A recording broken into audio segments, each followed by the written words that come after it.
uno de los episodios interesantes del padre Bergoglio es que él fue profesor de literatura y tuvo la suerte de trabajar y dictar un curso directamente con Jorge Luis Borges. Fueron compañeros en un curso universitario que dictaron de literatura. O sea que él también es una persona, aparte del tema filosófico, que todo, bueno, muchos sacerdotes, esa es la línea de trabajo, la filosofía, la teología.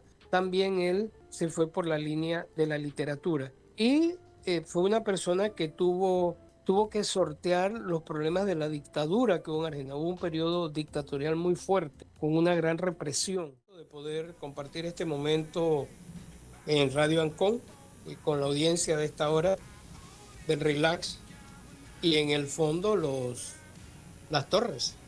Sí, hoy sí pusimos las torres. Hoy me encanta esa vista, ¿eh? Estamos en radioencom.com. Aquellos que Sí, quieren ir a radioencom.com. una belleza. Sí, sí, claro que sí. Es una vista bastante... A ver, hace unos años esa vista no tenía prácticamente edificios, Rafael, ¿verdad? Estamos hablando de No, desde la iglesia del Carmen hacia la avenida Balboa, lo que hoy es la cinta costera. por supuesto. No, esto es un crecimiento de los últimos 20 años. Claro, Esto es difícil.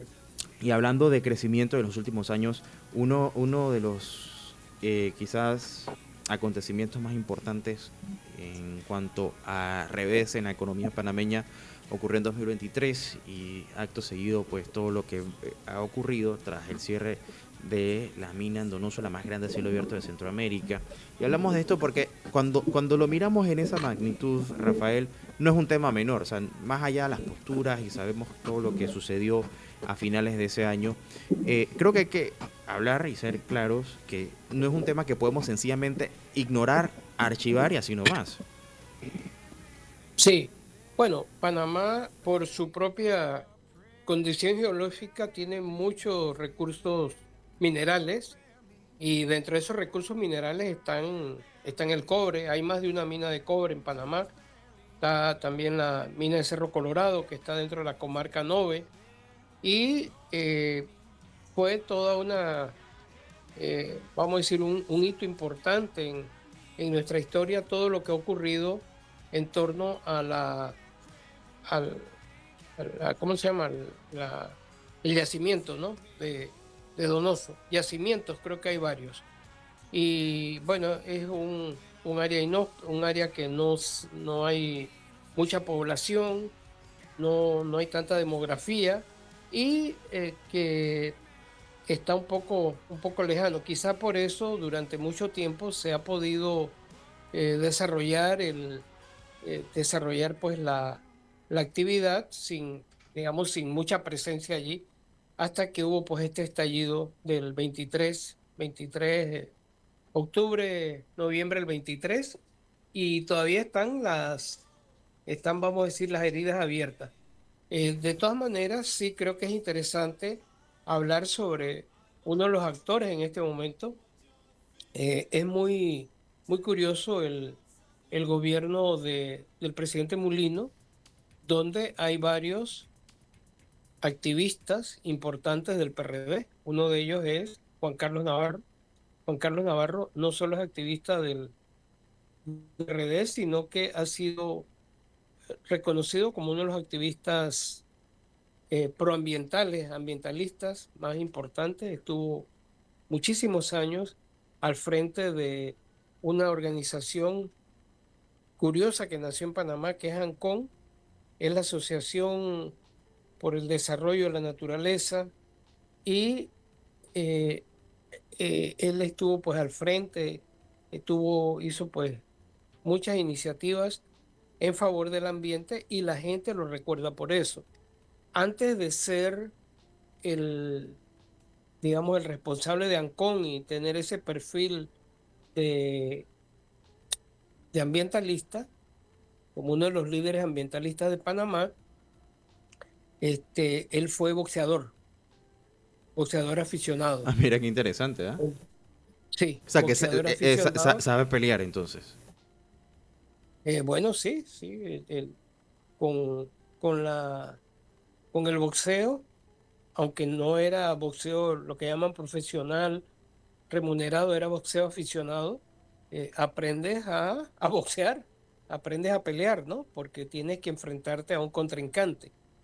No sé en este momento cuáles son los contrincantes de Navarro, de repente es el mismo Navarro. El Navarro que tiene un... ahora su pelea es por el ambiente, ¿no? Es por preservar eh, y cuidar, que lo ha hecho por muchísimo tiempo. sí, y bueno, pero de repente puede haber una contradicción porque hay todo un, vamos a decir, todo un discurso, ¿no? Toda una retórica sobre el tema de la minería a cielo abierto. Creo que la minería es bien buena. Cuando es a cielo abierto es complicado unos huecos. Yo vi Rafael, como que se corta internet. un poco, se te está cortando un poco la señal. No sé si tú nos escuchas bien. Sí, sí, yo escucho muy bien. Ah, perfecto. Bueno, mira, Digo, en Brasil ajá, hubo varios proyectos de minería a cielo abierto y algunas fueron rentables hasta que se pudo producir el mineral que se estaba sacando allí, muchas de oro, y otras quedó el hueco allí, quedó algo pues para siempre, no se repone. De todas maneras, volviendo a Navarro, él es una persona que, bueno, él tiene o sea, un posgrado en Harvard. No todo el mundo tiene posgrado en Harvard, eso le da una ventaja y ese posgrado es en políticas públicas, o sea que es una persona que también sabe esa línea de trabajo y tuvo 10 años en la alcaldía de Panamá, que es mucho más que un claro. ministerio. Y, y, y, Es una que tiene un presupuesto importante y además hay muchas actividades hay ministerios que no tienen la cantidad de actividades que se requieren para ser alcalde. Y yo estaba muy pequeño, pero yo recuerdo que hubo esfuerzos por la arborización de la ciudad y hoy casualmente, y bueno, lo hemos visto en las últimas semanas, viendo tantos árboles floreando y creo que en parte se debe también a que hubo una visión y ojalá se siga esa línea. Pero mira, tengo que irme a cambio, Rafael, rapidito y Sí, regresar con el tema, pero antes de regresar algo que me llama poderosamente la atención es con eso que acabas de mencionar de lo beligerante que hay que hacer, porque en el tema muy puntual de la mina, que quizás es el más importante en materia ambiental, no por el efecto ecológico, sino por el efecto social que esto conlleva, porque ya está en la mente de muchas personas la idea de que se tomó una decisión. Creo que eso hay que abordarlo con mucha responsabilidad, pero algo que me llama mucho la atención es que en su momento eh, el gobierno de turno no tenía como figura principal en este aspecto al ministro de Ambiente de su momento. O sea, se hablaba mucho más de la parte económica que ecológica. Quizás el enfoque que se le dio no fue el adecuado y por eso es que es importante ver que hay un actor que sí, al menos al entendimiento popular, ya es un actor, una cara conocida como defensor del aspecto ecológico. Yo creo que eso va a ser quizás determinante en poder entender mejor los mensajes en la dirección que se quiera llevar. No sabemos cuál va a ser, pero sí hay un poco más de tranquilidad con respecto a que la voz, por lo menos ambiental, del gobierno tiene un bagaje que le respalda. Ninguno va a ser perfecto, pero digamos, ya tiene ese bagaje importante que puede dar un poco más de tranquilidad. Pero eso lo vamos a seguir viendo, si te parece, después del cambio. muy bien, muchas gracias. Ok, nos vamos rapidito a un cambio comercial. Antes te comento que si necesitas dinero, tu carro te da Cash con Financiera Turbo Cash. Aplicas con tu auto de cualquier año, ya sea particular o taxi. Contáctanos 394-9815. Desembolso en 30 minutos. Nos vamos a cambio comercial y regresamos en breve con más de Relax aquí por Radio Ancon. Y antes del cambio estábamos hablando del primer perfil que traemos esta semana. Estábamos hablando del ministro de Ambiente, Juan Carlos Navarro, para saber un poco de su trayectoria, cómo ha llegado a ser ministro con la trayectoria que le respalda en un momento tan crucial para una decisión tan importante como es el futuro del lugar que se destinó para la extracción de cobre. Hablamos de la mina en Donoso. Esto pues trajo muchísimas repercusiones. El tema ambiental fue la preocupación que llevó al estallido social de 2023, a finales de ese año, a cientos de manifestantes, miles de manifestantes en realidad en todo el país, principalmente jóvenes, quienes expresaron en las calles por varias semanas su descontento frente a el contrato que otorgaba pues la concesión a una empresa a operar para la extracción. Esto pues también avivó el debate sobre si Panamá aceptaba o no la actividad minera, algo que se viene haciendo desde hace muchísimo tiempo. Irónicamente, frente a esa situación, aunque la actividad minera se venía desarrollando por décadas, quizás la forma en la que se llevó el tema fue ese detonante, aunado pues a un altísimo descontento generalizado por la manera en la que el gobierno estaba llevando ese y otros temas. No obstante, no hay que dejar a un lado lo importante que es el aspecto ambiental en todo esto, el cuidado medioambiental, y que incluso en la Constitución habla acerca del Estado, asegurándose de que el aprovechamiento de los recursos se haga con la mayor rigurosidad, aparte de que se tiene que respetar el entorno social, ambiental y ecológico, procurando su menor impacto. Por eso es que hablamos de un perfil tan importante como es el encargado de la cartera de ambiente en nuestro país, para que entendamos cuál es el rumbo que puede llegar a tomar basado pues en la experiencia que tiene. Y bueno, Rafael, Juan Carlos Navarro, activista ambiental, eh, eh, para muchos la faceta más conocida, pero también fue alcalde del país, no, alcalde de la ciudad de Panamá, la ciudad más importante que tiene nuestro país. A ver, y ¿qué es lo que respalda quizás su bagaje ecológico y que pudiera ser parte de ese recurso para poder hacer que su discurso sea más creíble que quizás No, actores mira, anteriores? yo, yo no quiero entrarme a crear escenarios sobre eso. Prefiero ver. Lo único que sí pienso que Juan Carlos Navarro es dentro de esto de, vamos a decir, la piedra no sé, la piedra y el huevo, es el huevo, porque es el gobierno empresarial que tenemos. O sea, y no es que no es una frase, lo ha dicho el mismo presidente. Y, por ejemplo, todos los gremios, CONEP, la Cámara de Comercio, ellos son altamente promina. Y eso es lo que a ellos les importa, nada lo que pueda decir desde el punto de vista técnico, científico, Navarro. Así que yo creo que Navarro allí es la parte más delgada de la cuestión. Y mira, no quiero irme por lo que tú me estás preguntando, pero sí te puedo adelantar algo. Y en cualquier momento él renuncia. Si él quiere que no haya una contradicción entre la imagen, la marca, vamos a decir, la marca Juan Carlos Navarro como figura pública y lo que viene.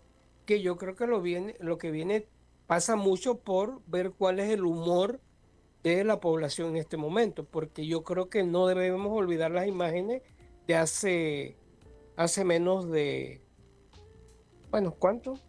Hace menos de, bueno, Bueno, poco más de un año, ¿no? sí, poco más de año y Sí, medio, porque eso fue en sí, noviembre, bueno, octubre, noviembre del octubre, año, noviembre. sí, del Sí, año 2023. sí. O sea, yo no sé realmente, no creo que la imagen de Juan Carlos esté en juego, este es un juego muy pesado, muy grande, donde hay una empresa transnacional que es pirata y lo ha demostrado en África, lo demuestra en España y aquí, y un gobierno y gobiernos que son muy, ¿cómo se dice? Muy flexibles, muy dúctiles a lo que digan esas empresas y siempre hay mucha coima por abajo. Se pagan muchas cosas, incluso, mira, que no se pagan necesariamente como uno cree que es la coima, sino nómbrame este, nómbrame el otro. First Quantum, creo que eso sí uno lo puede perfectamente ver. contrató a medio país como consultor, como no sé qué, y toda esa gente está reclamando, quiere ese trabajo. Y es gente, mucha gente poderosa, que están pidiendo regresar a su trabajo. Entonces, eso es de una habilidad tremenda, ¿no? No son empleados, estos asalariados, son otro tipo de empleados. Entonces, yo sí creo que vienen fuerzas aquí muy grandes, si esa es la respuesta que se quiere, son fuerzas muy grandes, donde incluso está hay muchos fondos de pensión que son parte de First Quantum, que es una empresa pública que invierte en bolsa. Y fondos de Canadá, hay fondos de pensión de Estados Unidos, incluso está este grupo grande que ahora va a comprar puertos en muchos lugares, incluidos dos de aquí del canal, que todo el mundo se ha enfocado, porque a todos nos interesa la geopolítica, se han enfocado en el puerto de Balboa y Cristóbal, pero esa empresa le está comprando a Hutchinson puertos en 23 países, un montón de puertos. Es posible que los dos que están aquí valgan, no sé, 2.000, 3.000 millones, yo no sé cuánto valen. Y la jugada es por más de 22.000 millones de dólares. O sea que es un porcentaje, póngale usted el 10%, pues, de todo lo que están vendiendo. Pero todo el mundo,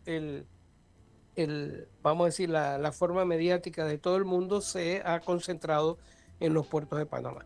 Pero bueno, volviendo a Navarro, que es nuestro perfil, yo creo que su figura pública es mucho en función del tema ambiental, pero el ambiental no de la minería a cielo abierto, el ambiental de sembrar arbolitos, de los pajaritos, por eso Mayín le puso Bimbín, por el tema de las aves, y que era la gran, vamos a decir, la gran consigna de Ancón, que hoy no se oye mucho de Ancón, pero en una época Ancón era una de las organizaciones panameñas con más fuerza en el tema de la protección ambiental. Bueno, sin duda que me quedo con lo que dijiste, tocará mirar y no hacer conjeturas y cuáles van a ser los argumentos y cuál va a ser el camino que se va a tomar al respecto. Y bueno, como siempre traemos dos eh, perfiles, vamos a hablar de un perfil totalmente diferente y es que ayer el Vaticano difunde una foto después de varios días de estar hospitalizado del Papa. Entonces hablaremos un poco de quién es el Papa, quien se constituye en el primero de origen latinoamericano. Sí, y uno de los primeros fuera del circuito de Roma Claro, porque es y jesuita. Alemania, por allí, ¿no? Porque eh, cuando Juan Pablo II fue nominado, era el primero polaco de allá del este europeo, del bien este europeo. Y casi siempre han sido de Roma y de acá de España, también hubo papas de España, pero en el caso de él tiene, bueno, su cultura es muy interesante porque al mismo tiempo que es una cultura latinoamericana, aunque un grupo grande de argentinos no se creen latinoamericanos, se creen más europeos. Y él justamente es de la colonización europea en Argentina, de la parte italiana. El papá y la mamá de él son de origen italianos. O sea, él le viene el italiano por ambos lados. Ah, se llama Jorge Bergoglio y es una persona que, bueno, comenzó como la mayoría de los obispos, comenzó de sacerdote, se metió en el tema religioso. Es muy interesante porque uno de los episodios interesantes del padre Bergoglio es que él fue profesor de literatura y tuvo la suerte de trabajar y dictar un curso directamente con Jorge Luis Borges. Fueron compañeros en un curso universitario que dictaron de literatura. O sea que él también es una persona, eh, aparte del tema filosófico, que bueno, muchos sacerdotes, esa es la línea de trabajo, la filosofía, la teología, también él se fue por la línea de la literatura. Y fue una persona que tuvo que sortear los problemas de la dictadura que hubo en Argentina. Hubo un periodo dictatorial muy fuerte, con una gran represión, una represión muy fuerte en los años 70 y 80. Él tuvo que sortear con esos problemas y consiguió, bueno, ser el arzobispo de Buenos Aires, que es un cargo bien importante. El arzobispo de cualquier ciudad, como en el caso nuestro aquí, el arzobispo es Monseñor José Domingo Ulloa, que es de Macaracas, y los obispos, pues el de Lima, el de Bogotá, los arzobispos de esos lugares, pues son personas más importantes. No se diga el de Buenos Aires, él llegó a ser el arzobispo de Buenos Aires y es no solo el primer latinoamericano que llega a ser papa, sino que es también el primer jesuita. La iglesia tiene miles de congregaciones y una de las importantes y que ha estado siempre en la, vamos a decir, en la palestra es los jesuitas, que es la orden de San Ignacio de Loyola. Él es de ese grupo y es el primero que llega a ser papa. Y bueno, como recordarás, hace 5 años, él estuvo aquí en Panamá, 5 o 6 años, en el 19, 6 años, en enero del Sí, 19, claro, en el JMJ, el famoso JMJ, ¿no? JMJ, sí, es la Jornada Mundial de la Juventud. Él la presidió y él ha visitado 70 países. Uno de los países pues, que visitó de esos 70 es Panamá y es uno de los lugares donde más tiempo ha demorado. Aquí demoró 6 días. Es más, ni en Argentina, bueno, yo creo que él no ha ido a Argentina. En este ha sido 12 años, él no ha ido a Argentina, pero sí ha ido a otros lugares y no ha demorado tanto tiempo. Aquí se estableció durante 6 días y convivió no solo en los escenarios donde estaban los jóvenes que vinieron de todo el mundo, sino en diferentes recepciones, diferentes actividades. Hay una actividad muy interesante que hubo ahí en el seminario San José, que está por el lado de la USMA, el seminario donde se forman los sacerdotes. Él estuvo allí y le sirvieron comida preparada por Cuquita. Él le preparó un arroz con coco, le preparó una pescado, ¿cómo se llama? Pescado. Esta de la escabeche, ¿qué le dicen? No, sí, exacto. En escabeche le preparó allí, eh, no. Es corvina, una corvina. Sí, tenía una salsa, no sé de qué. Y bueno, él comió allí ese arroz con coco, comió ahí la comida. No comió mucho, pero sí comió algo de aquí. Él parece que y que todos debemos hacer eso. Yo, por ejemplo, tengo una entrenadora que me tiene muy acostumbrado a que tengo que comer, o sea, lo que uno mete en la boca tiene que ser bien pensado y bien estudiado. Así parece que él también anda en eso. Él comió un poquito de todo como para no dejar mal la Cuquita, pero comió algo, ¿no? De todo, pero dejó bastante comida. Eso es lo que me cuentan gente que estuvo. Sabe que uno tiene que tener sus espías en todas partes. Una Claro que persona que sí. estuvo allí con él Y una me persona, contó. sí, claro, como el Papa, uno le sigue el rastro, ¿no? Sí. Bueno, te cuento un poquito más. La comida donde le sirvieron está allí en un museo que hay en el lugar, porque no todos los días viene un papa por aquí. Es más, era el segundo que venía, porque en 1983 estuvo aquí Juan Pablo II, que Que en si mal no una estoy es gira que hizo donde por todo el está país. hoy el Albrook, que ahí fue una de las concentraciones, ¿no? Exactamente, sí.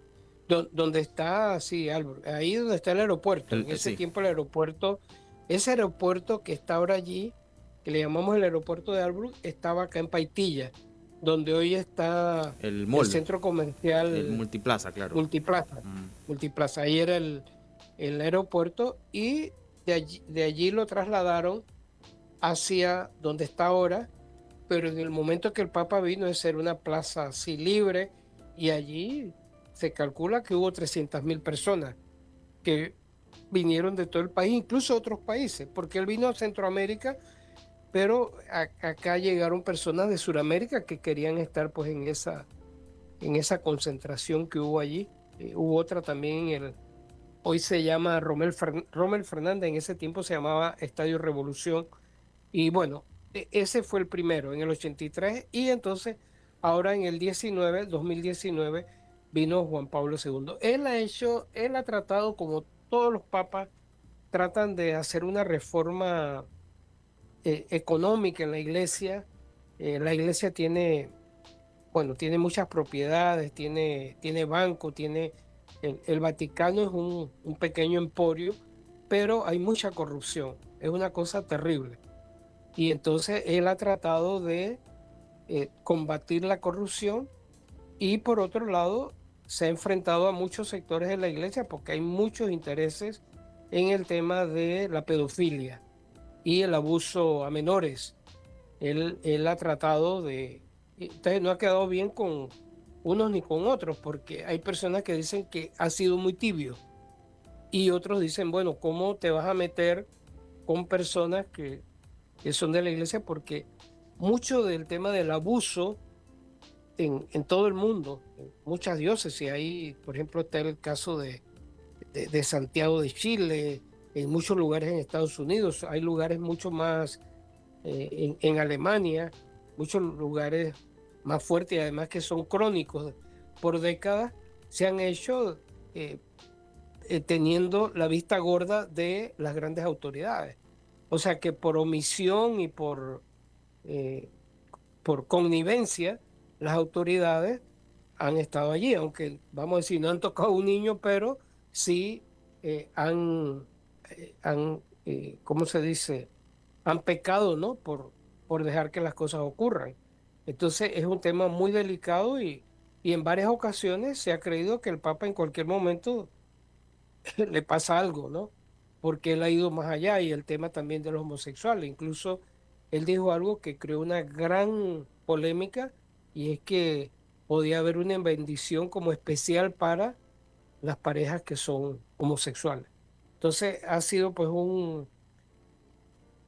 digamos, un papado muy, muy polémico, eh, muy difícil, y ahora pues él se está recuperando, ¿no? Y la ha tenido difícil muy con una disruptivo, claro. neumonía. Claro que por fin hasta ayer fue que se vio una foto y en más de una ocasión también las noticias, los titulares, tú lo viste, era como que Sí, está en un sí. estado reservado y demás. Bueno, parece que ya se está recuperando, pero sin duda pues ya los efectos naturales de la edad pues hacen que Sí. uno se vaya mentalizando. No obstante, sí es bueno como ir conociendo un poco el recorrido. Eh, no sé si tienes el dato. ¿Cuál es la edad del Papa que más años ha llegado a tener? No sé, ese dato no lo tengo. Bueno, este papa tiene 88 años, pero no sé cuántos años. Pero Ese es bueno, un buen dato. Si sí, quiere, lo claro, podemos ver el próximo lunes. claro. Y también me gustaría hablar sobre el profesor Aristides Martínez Ortega, una personalidad que hoy nos dejó a los 88 años, es del mismo año del Papa, del 36. Nacieron el mismo año. Y me gustaría poder hablar sobre él porque tuve Sí, la sí, sí, oportunidad pues, de por supuesto. conocerlo, fue Yo mi creo que vale profesor. la Creo pena que que lo comentes, un claro que... personaje Ajá. muy interesante en nuestra historia, y podemos el lunes hablar de eso, y también Ah, hablar sobre los papas, algo sobre los papas, ¿no? sí, digo, pues, Sobre cuál es el también que puedes más ha abordarlo durado. ahora, Rafael, si quieres puedes contar un poco porque que es pertinente. Me parece que es pertinente. Sí, dice lo del profesor Aristides Sí, Martínez. correcto. Sí, bueno, el profesor Aristides Martínez, él murió hoy, murió a los 88 años. Él se crió en calle 36, ahí cerca donde está el edificio Atillo. Por allí él vivió de niño, se crió en esa área, y bueno, tuvo la suerte, estudió en el Instituto Nacional, como la mayoría de las personas de esa época, de los años 40, 50, estudiaban en el Instituto Nacional. A él le tocó pues estudiar allí y cuando se graduó de bachiller en el Instituto Nacional, tuvo la oportunidad de ir a estudiar a Chile, a Santiago de Chile, a la Universidad de Chile. Y allí pues se graduó en el área de literatura como licenciado y cuando regresó pues eh, dictó clases durante muchos años en la Universidad de Panamá. Él se especializó en sus clases en gran medida en poesía, tanto poesía panameña como poesía no panameña, poesía española contemporánea. Y también él le dedicó bastante a la investigación, aparte de él escribir poesía. Él escribió poesía en un género que es de versos breves y que son como, son así de humor, de sarcasmo. eh, Tiene varios poemarios, uno es a manera de protesta, otro protesta a la manera, o sea, ahí va cambiando los títulos, o sea, tiene varios poemarios y también él le dedicó bastante a la investigación de la literatura. Por ejemplo, uno de los libros de él es el, vamos a decir, el inventario de los poetas de la época de la República, ¿no? Como, y llegó hasta los poetas más jóvenes, ¿no? Que eso es más difícil porque cuando todavía están muy jóvenes y están desarrollándose, no es tan fácil calibrar si realmente tienen el peso, ¿no? Que se requiere para aparecer pues, en una antología de poesía. Y también un trabajo interesante, Magdiel, que vale la pena resaltar es que el primer diccionario de literatura panameño, él fue el autor, junto con el profesor Frank García Paredes. Wow. O sea que no es una cosa Unieron menor un su obra, ¿eh? esfuerzo, sí, un diccionario de, vamos a decir, las características de la literatura panameña, que tiene sus propias particularidades. La literatura en general es la misma, pero en cada lugar tiene sus particularidades. Por ejemplo, en Panamá tiene que ver mucho con la lucha por la reivindicación del canal. Hay muchos poetas, muchos novelistas, muchos cuentistas que se han dedicado a eso. Entonces hay eh, todo un articulado de un diccionario que tiene que ver con esos puntos, aparte de todos los nombres de los narradores, de los poetas, de todos los que han ejercido pues la literatura. Así que ese fue un trabajo muy, muy interesante de él.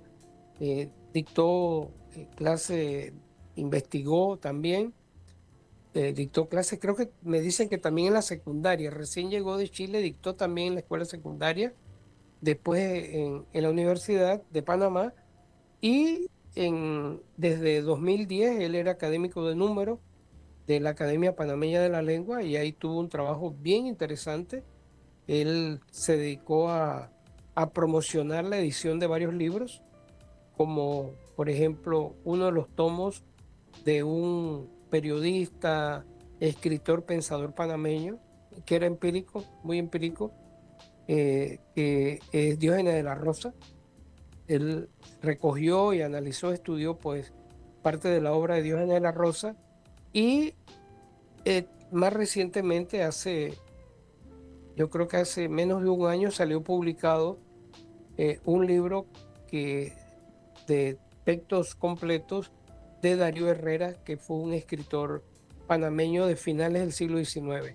Nació en 1870 y murió como en 1950 o quizás menos. Él, él recogió los textos y era una persona que, Darío Herrera, una persona que no solo escribió en Panamá, sino en España, en México, en Chile, en Argentina. Fue un colaborador bastante prolífico en publicaciones no panameñas y también en las panameñas. Y se movió bastante, vivió en varios lugares. Así que él se encargó y una persona de un nivel muy alto, Darío Herrera. Así que ese era el tipo de trabajo que el profesor, al profesor le gustaba, la parte de la investigación literaria, la misma creación poética que él ejerció y la edición pues de algunos libros como estos que estoy mencionando, tanto de Diógenes la Rosa como el de Darío Herrera. Una persona interesante, ¿no? Bueno, totalmente, y pasa su alma. Gracias por también recordar su Sí, obra, porque en algún momento nos va a tocar partir de esta tierra, pero lo que queda son pues todas esas cosas que es dejamos, correcto. cómo hicimos Es sentir a las así. personas y el legado, ¿no? En lo que Sí, nosotros podamos hacer pueda sí, perdurar va a depender en mucho sentido de nosotros y sin duda hay hombres y mujeres que han dedicado su vida a la investigación en sí. distintas áreas y que pues permanece para la posteridad y para las futuras generaciones. Así que gracias por Así es. traernos este último perfil sumamente importante. Rafael, gracias por Sí, acompañarnos un lunes más y aquí sin duda pues la próxima semana estaremos abordando otros perfiles así es. de quienes destacan en Panamá y el mundo para conocer un poco también de su trayectoria. Sí. Bueno, muchísimas gracias y un fuerte abrazo y paz al alma del profesor Aristides Martínez, cariñosamente Chito, Chito Martínez. Fuerte abrazo a toda tu audiencia y a ti también.